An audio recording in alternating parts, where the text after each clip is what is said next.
Hey everybody, today I'm going to review the My Life As Arcade Playset, also known as the Arcade Retro or Retro Arcade, that appears to have come out in fall of 2018. It was exclusively sold by Walmart at a price of around $40, although they no longer carry it. It was designed to work with Walmart's My Life As dolls, although it could easily work with other similarly sized dolls. Like the dolls, it is about 18 inches in height, which if you want to be picky, you could say it should be a little higher so that the doll's face lines up better with the screen itself. To give you an idea of how large this thing is, here it is next to my 5-inch Star Trek Q figure and my 10-inch Optimus Prime. Neither could really reach the controls effectively until Q used his powers to remove Optimus's head and used his body as a riser. The unit itself is overall very lightweight in feeling. Mine and most of the ones I've seen have purple bodies, but apparently they came out in blue too, although it seems that you are more likely to find that color in Canada than America. The speakers on top are just for show, as the real single speaker is near the bottom. It runs on 4 AA batteries, and there is a switch on the back to turn it on or off, or put it in a demo mode, as it originally came with 4 batteries already installed, with no packaging other than having a small cardboard wrap around the bottom. The 4-inch screen is actually surprisingly nice. The joystick feels cheap, and some reviews complained of it breaking, although for me, it was okay. There are 3 small buttons on the top of the panel. The first is a reset button that brings you back to the main menu. The second is a start button, and the third rotates you through 4 volumes: mute, loud, really loud, and kids, please turn that thing down loud. There's also an A and B button, and yes, A comes first on this unit. The My Life Arcade is preloaded with 100 games. The menu, simple enough to navigate, pressing up and down to move one game at a time, and left and right to flip through groups. All of them seem to be designed for the original NES or Nintendo Entertainment System in mind. You can fit most of them into one of 2 categories: either very simple generic games that typically have one main screen, or games based on already made games for the NES or its Japanese counterpart, the Famicom. Since so many of these games are hacks of pirated games, it's one of those things where if a company like Nintendo really wanted to, they probably could have forced it to be removed from store shelves. A lot of these games also have very repetitive music and awful color palettes. Some of them even have a 2-player option that, if you pick it, can actually get you stuck in an unplayable circumstance on this unit designed for a single player. And if you don't touch any of the controls for a minute or 2, the game shuts down, even if you pause the game, although you can wake it up with the reset button, but this brings you back to the main menu. Now I'm going to do what I don't think anyone has done so far on YouTube, and that is show you every single game on this unit in one video. Since this came with no instructions, I will also try to give a simple explanation of each game. I will apologize in advance if I get any titles wrong, as I think the menu has some typos and other title errors. I will also apologize if any of this video is subpar, as capturing the video was quite a challenge, as some games really gave my camera's autofocus feature some fits, but some of them might look better that way. It's also possible you may recognize some of these games from their original official release, or even appearing in some shape or form on other products that contain a lot of generic or knockoff titles. Why am I spending so much time and effort on an 8-year-old product you can't buy in stores anymore? I don't know, but let's get started. The first game is Desert Storm. This plays like the NES classic Contra, starting you with a spread gun but punishing you with a straight shot if you get a power-up. It even has an attract mode and option screen. However, I only made it past the first boss, struggling to cling to chains in a level that followed shortly after. This had potential, but it needed more polish, and it's probably not the first game I put on a unit designed for small girls who like to play with dolls. The second game is F-22. This is a shooter, where you can hold down the button for continuous fire and pick up power-ups. This felt incredibly easy until I hit the first boss, who acted more like a final boss. Count this as another game that could have been really good with some more polish. Rescue Cuck is the next game. This is a ROM hack of Donkey Kong Jr. for the NES with altered graphics and sounds. It's still fun, but it's inferior to the real thing. The fourth game is Audacity Snakes.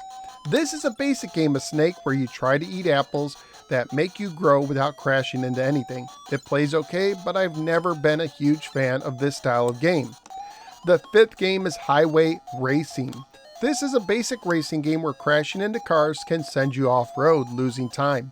But touching semi-trucks seem to refuel you for reasons. Your game ends when you run out of fuel, which happened pretty fast for me. Meh. The sixth game is 5 Days. Why it's not the fifth game, I don't know. You're a soldier on the bottom. You can aim your gun in 5 directions, but you can't move anywhere. And you can only have one shot on screen at a time to start with. Sometimes enemies drop health or a quicker shot power-up. Play well enough and you move on to a new stage that feels pretty much like the first, just a little harder. I made it to the second stage where I got bored of doing the same thing over and over. Game number 7 is Fish War. This plays like a generic version of the Intellivision classic Shark Shark. You move with the joystick and press the button to do a dart move. You need to avoid larger fish while eating smaller fish, but sometimes it's not easy to tell which is actually smaller than you. You can also nip the shark in the tail. It's okay for what it is. Play Cards is game number 8. This is a very basic solitaire game, which feels like it was made for a mouse, but it plays kinda okay here. Game number 9 is Labyrinth, where you guide a mouse through a maze with limited visibility, eating cheese for more time and avoiding small critters which you think couldn't harm you, but they kill you if they touch you. It's not good, and this is one of those games that was really hard to get in focus on my camera. Game 10 is Xmas Gift. Here you try to collect various good items like gifts and coins in your plate. But you get hit if they touch you in your head instead, or if you touch a bad object like a bomb or lightning bolt. Every 1,000 points you stop to gloat and celebrate, which leads you open to getting hit. This game is coal in your stocking. Game 11 is Boxing Wrestling. I was interested in this one until I found that there is no wrestling in the game. You also have just one type of punch, no health meter. If you knock out your opponent, you go to the next round with the same opponent. It's kind of boring. Game 12 is Boxes World. This is a warehouse-style puzzle game where you push boxes onto the stars. It's okay for what it is, I just don't care much for this type of game. Game 13 is Table Tennis. This is Pong. Your paddles move very slow, and it's pretty boring. Game 14 is Final Man, which seems to be the same game as 5 Days with different graphics. Game 15 is Vectron. This is based on an Intellivision game of the same name. The original game is confusing to play and isn't that popular even among Intellivision fans. The basic gist is to create patterns of blocks by using one button to move the cursor and other to fire at it to make blocks, also firing to fight off enemies who want to destroy those blocks. Very few people will understand how to play it, and even fewer will actually enjoy it. Game 16 is Boat Race. Boat race is pretty much highway racing with boats, so I'm going to count it as another duplicate on this unit, but it does improve on the previous game by giving you a meter on the side to show your progress in the race and the ability to choose 1 of 2 starting difficulties. And I actually completed a whole race. Destroy One or Destroy I is the next game, which appears to be a hack of the early NES game Wrecking Crew, with altered graphics, although you're still called Mario. Wrecking Crew is an underrated NES game, so it's fun once you learn how to play it. Number 18 is Mars Man. This appears to be a graphical hack of the Famicom game Binary Land. You control 2 characters at the same time and need to reach the exit together to pass. It can hurt your brain to play this one and is also not that much fun, at least in my humble opinion. Game 19 is Enchanter. This is a simple shooter where you shoot enemies above while jumping over spiders and avoid being hit. The game itself is just okay, but the music is actually some of the best from any of the generic games on this unit. Game 20 is Mars. This is another shooter where you can hold down either button for slow continuous firing. Your ship moves pretty slow and sometimes it looks like there are power-ups to pick up, although neither touching them nor blowing them up really does anything. I made it to the first boss who quickly defeated me due to my sluggish ship, leaving me with no desire to really try it again. Game 21 is Parkinoff. This is a Bomberman style game, and I tend to like Bomberman style games, but this one has absolutely garish colors, and when I died, I lost all my progress, which is frustrating in this slow moving game. Game 22 is Star. This game plays like Surround for the Atari 2600 or Snafu for the Intellivision. You draw a line of stars trying to get your opponent to crash before you do. It's okay. Memory Test is next. This is a simple match game where you have 30 seconds to match 16 cards into 8 pairs. It's simple, but it works. Crib Car is game 24. This appears to be a ROM hack of the Famicom version of Dig Dug. I really like Dig Dug, so I can enjoy this one. Game 25 is Silent Hunter. This appears to be based on Sub Hunt for the Intellivision, but like it was made for the NES. While I like Sub Hunt, I found this version subpar with enemies that were hard to hit. Game 26 is Brave Boy. In this game, you collect small red things to unlock the big thing in the middle while avoiding 2 enemies. One slow enemy who can go anywhere and a smaller, quicker one who cannot enter the rooms. It's a good concept, but the controls weren't precise enough and made the overall experience frustrating. Game 27 is Convection. In this game, you use warps to collect gems while avoiding enemies before time runs out. The music is catchy, but the gameplay is meh. The 28th game is Plush Dog. The title screen has the same catchy music from the previous game, but the game itself, which is just whack-a-mole, but with dogs, which I guess they're plush, so it's okay to hit them, basically has no music for the most part. It's also kind of boring. Game 29 is Seaman. The name may be questionable for a kid's toy and it has nothing to do with the Dreamcast game. You play as a diver with limited air trying to collect all the gems in the level. You can collect bubbles for air, but if you run too low, you automatically resurface. Resurface 3 times and your game is over. The music is surprisingly good and the game, while pretty simple, is oddly kind of relaxing. Baseball is game 30. This appears to try to copy baseball for the Intellivision, but the sounds here are very sparse and the controls are clumsy to use. Next we have Sir LC. This feels like a downhill skiing game, but it looks like you're a surfer. One button jumps, the other speed burst, but the controls are a struggle and the music is some of the worst so far. Game 32 is called Tactful. In this game you dig a hole behind you for enemy soldiers to fall into. You can only have one hole on screen at a time and tanks can destroy the holes, but you can also recollect them. This one got pretty boring pretty fast. Game 33 is called Ghost Ship.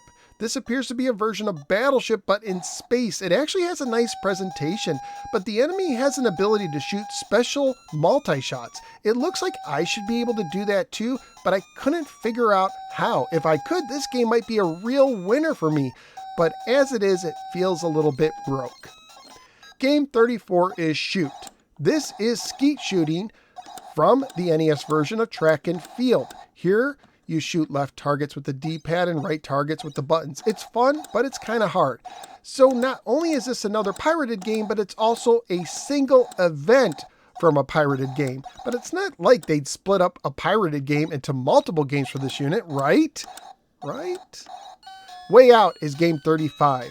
This is a confusing puzzle game where you try to get your piece to the goal. Fingers can make you take a turn to the right or left. When you land on a T, you can either change the next finger or keep it pointing in the same direction. I didn't enjoy it, and it seems that the buttons are reversed from what's on screen, probably because this was made for the standard NES BA setup and not the AB setup that this unit has. 36 is Radish Field. Here's another puzzle game. You try to collect all the radishes, carrots, but you cannot go over holes. You could chop down 3 wooden signs per round. It's meh. Game 37 is Aerial Hero. Here you move a reticle shooting ships while avoiding their fireballs from touching your moving reticle. It's interesting for about a minute, but both the gameplay and the music get repetitive pretty fast, and the lack of rapid fire does not help. Game 38 is Star Attack. This is an asteroid-style shooter which seems to be based on the Intellivision game Space Hawk, where pressing left rotates you clockwise and right counterclockwise. A engages your thruster and B shoots. It takes 2 shots to destroy a UFO. but it has to stay on screen during the whole time and it's hard to aim. Your score is also hidden until you die. Meh. Game 39 is archery, and what a shock. They pirated and modified another event from NES Track and Field. Now you use the D-pad to fire, holding it longer to increase your angle. It's actually kind of fun. Game 40 is Dringle. Here you push matching blocks into each other to make them disappear, trying to reach the goal at the end. I made it past the first round, but the second round confused me as it was hard to distinguish some of the patterns on these tiny blocks. Game 41 is Orchard. This game plays a bit like Centipede as you shoot bugs off of the fruit trees.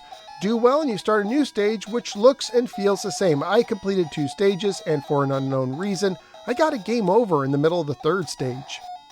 Game 42 is Burrow. This just seems to be a slightly changed version of the Labyrinth maze game that appeared earlier. Game 43 is Panda. Now, have you ever wanted to play Super Mario Bros. With worse graphics and sounds using a weak joystick? Now you can, and you're a panda. Game 44 is Shot Put. So this looks to be another track and field hack, but it's not from Track and Field. It may be heavily modified from Gold Medal Challenge 92 for the NES. You have to mash A and B to build power, press right to start moving, and then hold up to throw, adjusting your angle. It's okay. Alienness is the next game, so apparently this is a hack of the Famicom game Battle City. You move your ship attacking other ships while protecting your base. You can also collect various power-ups. This is almost a really good game, but it's unfortunately held back by the fact that you can get stuck moving and your firing doesn't seem to work half the time. Game 46 is Backstroke. This might be another ROM hack from Gold Medal Challenge 92. Here you alternate buttons to swim. It gets physically tiring to play fast. Game 47 is Archer. This is another simple single screen shooter, but you know what? It's actually a little fun to play. Game 48 is Discus. This is pretty much the same thing as the previously mentioned Shot Put, but now you're throwing a discus. Game 49 is Undersea. This is an underwater Bomberman style game. It's just okay. Game 50 is Freestyle. This plays and feels a lot like Backstroke, but now you need to use the D-pad to dive at the start, and there's no sound to really let you know when to start. You just have to do it by visual cues. It's another game that wears out your fingers. Game 51 is Toto. This game appears to use Milon from Milon's Secret Castle for the NES as the main character. Here you fire to both launch yourself in the air and to attack. It's an interesting concept, but it's not really my cup of tea in execution. Tiny Toon is Game 52, and it appears to be unrelated to Tiny Toon Adventures. You're a pig and you shoot things and collect stuff in this action platformer. The color scheme is bad, and I don't know why some things just stun me while others kill me, but I actually found this to be a charming game. It looks like it's based on a pre-existing game, so if you know what game it's based on, please let me know in the comments below. Game 53 is Harry Burry. This is an odd maze puzzle game where carnivorous plants can eat you unless you feed them while collecting objects. I guess it's okay for what it is, but it's not for me. Game 54 is Prairie Motor. In this game, you ride a tiny motorcycle where it's easy to crash, but hard to have fun. Game 55 is Battlefield. This is actually based on the design of the Intellivision classic Night Stalker, with cuter graphics and less sounds. Here you shoot enemies, but you can run out of ammo, so you'll need to pick up stars to reload. It's okay, but nowhere near as good as the Intellivision original. Game 56 is Hoodle. This is pinball for the NES with different graphics. It's a solid video pinball game, but of course the original is still better. Game 57 is Dragon Den. This is another single screen shooter where it's you versus 2 dragons, which gives it a boss fight feel. It's actually kind of decent. Game 58 is Tennis Ball. This has a surprising amount of depth and decent graphics, so it's probably based on a Famicom game I'm not aware of, but the first person view makes it very hard to actually play successfully. Game 59 is Flee From Home. This seems to copy the arcade game Crush Roller, aka Make Tracks. In this game, you try to paint all the roads yellow, using a dash bar to hit enemy cars, and try to get rid of a small enemy that adds marks to the roads that you need to get rid of. It's tough, but surprisingly one of the better games on this unit. Game 60 is Aether This appears to be a hack of the game Warp Man for the Famicom. In the first phase, you blast enemies, and in the second, you lay mines to destroy enemies. It is solid. Game 61 is Powerboat. This feels like some of the other simple racers on this unit, but the large amount of power-ups and large river makes it one of the better ones. Game 62 is Volleyball. Oh boy, this appears to be based on Spiker Super Pro Volleyball for the Intellivision. And this version, it's awful, hard to control, no sound, and a black court that makes it impossible to see the shadow of the ball to judge when and where to hit it. This is a strong pass. Game 63 is Billiard 2008. How futuristic sounding. This appears to be a hack of Lunar Ball, aka Lunar Pool for the NES. I'm not super familiar with it, but it seems like a good billiard game. Game 64 is War of Space. This is a cutesy version of the Intellivision classic Astro Smash. It's pretty easy, and it's also pretty boring. Game 65 is Tank, which appears to be a hack of the Famicom version of Battle City. Protect your base while fighting off enemy tanks. It's a decent game. Game 66 is Explorer. Hey look, it's the arcade classic Galaxian, except you only get one life, and the music is awful. Way to ruin a classic.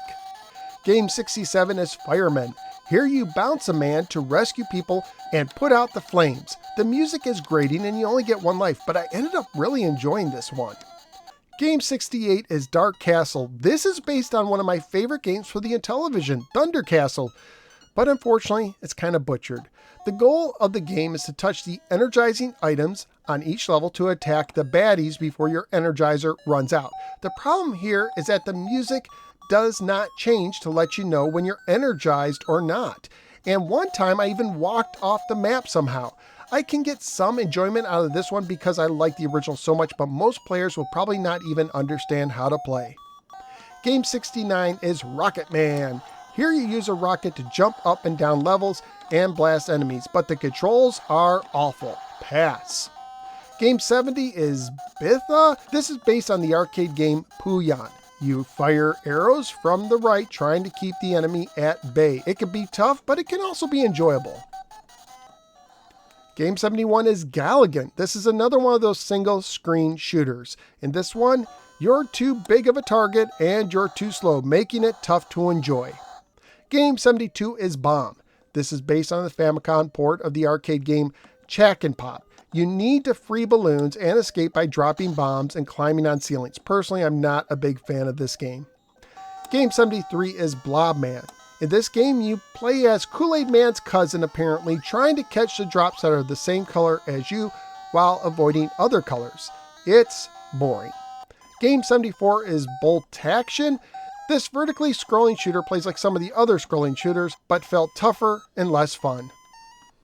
Game 75 is Overlord.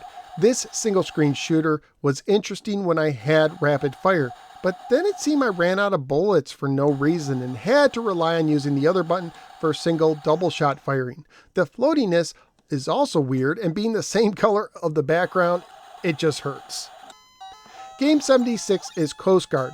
Just like the real Coast Guard, your goal is to bomb boats. This plays like the Atari 2600 game Air Sea Battle. Use a joystick to move the flags at the bomb to set the depth of your bombs, and you press the button to fire. It's not very exciting. Game 77 is Risker. And guess what? This is Excite Bike for the NES, except downgraded, and you drive a car. I like Excite Bike, so I can have some fun, but boy, was the music bad in this one. Game 78 is Woo! Fire. Unfortunately, this has nothing to do with Ric Flair. This is yet another single screen shooter. You're a tank, you fire at planes, it's boring, and sometimes I lost a life for no apparent reason. Game 79 is Shift. This is another one of those move the box into the target area style games, with the twist being you're a bug. Did I mention I don't really like these kind of games?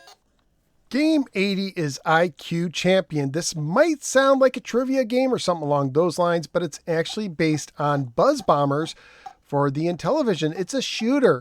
You are Yellow Mega Man. You shoot bees that leave behind honeycombs that can change the bee's path like mushrooms in the game Centipede. If a bee reaches the bottom, it leaves a jar of honey to box you in. Too many jars will cost you a life. This game is a little relaxing, but pretty much it's way too easy. I purposely didn't do anything for one game and it took several minutes to even lose a life doing nothing. Game 81 is 110-meter hurdles. Here's another game ripped off of another game. Wait for the start, mash both buttons, and use the joystick to jump hurdles. It's okay for what it is. Game 82 is Aether Fighter. Remember War of Space? Well, probably not, but this is a similar boring Astro Smash ripoff. Game 83 is Cut Fish. In this fishing game, you select bait and try to catch stuff. The music is catchy and I caught some fish, but I'm really not sure how. Game 84 is Defensive. Ugh, another single screen shooter where you move too slow and you're too big of a target. Game 85 is Dune War. This plays just like Star Attack on this unit with asteroid-style controls, but you have no momentum when you stop using the thrust button. It's not good. Game 86 is Exist. This is another Shark style game like Fish War, except with bugs. Eat small bugs, avoid the big ones, and nip the caterpillar on his tail. It's okay. 87 is Apple Chess. This is an Othello or Reversey style game, and I guess it's good for what it is. Game 88 is Ghost Palace, another single screen shooter where you jump over stuff as well. I'm getting tired of these. Game 89 is Goalkeeper. You're a soccer goalie trying to block shots. I always felt like these games came down to just guessing where the ball was going, at least for me. It's a pass. Game 90 is High Jump. Mash buttons and use the joystick to jump in yet another one of these rip-off event games. I hope this is the last one. Game 91 is Javelin. Mash buttons and use the joystick to throw in yet another one of these rip-off event games. I will say I find this one of the more enjoyable of the event games, but I also hope it's the last one. Game 92 is Lucky Time. Just like the Christmas game, you catch the good stuff and avoid the bad. Of course, it may take some trial and error to figure out what's actually good and what's bad, but hey, you're a pig now, so yay! Game 93 is Penguin. You're a penguin, and all you do is try to jump and land on the next block of ice. And this is yet another one of those games I really don't enjoy that much. Game 94 is Play Dice. This is a puzzle game where you try to roll a dice to the same space as another dice, matching how it's set up. It's another puzzle game that doesn't do much for me personally. Game 95 is Robot. This is just another ho-hum single screen shooter. Game 96 is Stub Game. This is a move the stack puzzle game where you try to move a stack all the way to the other side, moving one section at a time, but you can't move a larger section onto a smaller one. I guess it's okay for what it is, but yet it's another type of game I don't like that much. Game 97 is Trooper. This is another single screen shooter that is patterned after the Intellivision classic Astro Smash. It's okay, but the amount of similar games on this thing is starting to get crazy. Game 98 is Twin Fish. This is a confusing matching game. I think you're trying to match the fish swimming on the bottom, but I really don't know what's going on this one. Game 99 is Firmament. This is based on the shooter Gradius, and it's actually pretty good for what it is, but it does make me wish this unit had a better joystick. Game 100, the final game, is Egg. Here you're an egg-catching robot, and apparently your eggs hatch random animals and objects in the middle of the screen, and I don't think you can actually lose. This might be okay for very young kids. Whew, there you go. 100 games. If you actually watched the whole video, thank you, and I'm sorry. And please let me know you actually saw it in the comments below. Overall, I think this is a mixed bag. On the plus side, you do have 100 games. The battery life seemed to last pretty long. The screen is nice, and some games offered mild amusement. But so many of these games are bad, with many of the good ones being stolen ROM hacks. I think young kids might find a game or two they like, but odds are most would try it once and then let it collect dust. If you're interested, you can buy one of these on eBay, where they sell used for about $30 to $40 shipped. But that's just what I think. Let me know what you think. Feel free to share your thoughts in the comments below, and I will see you next time.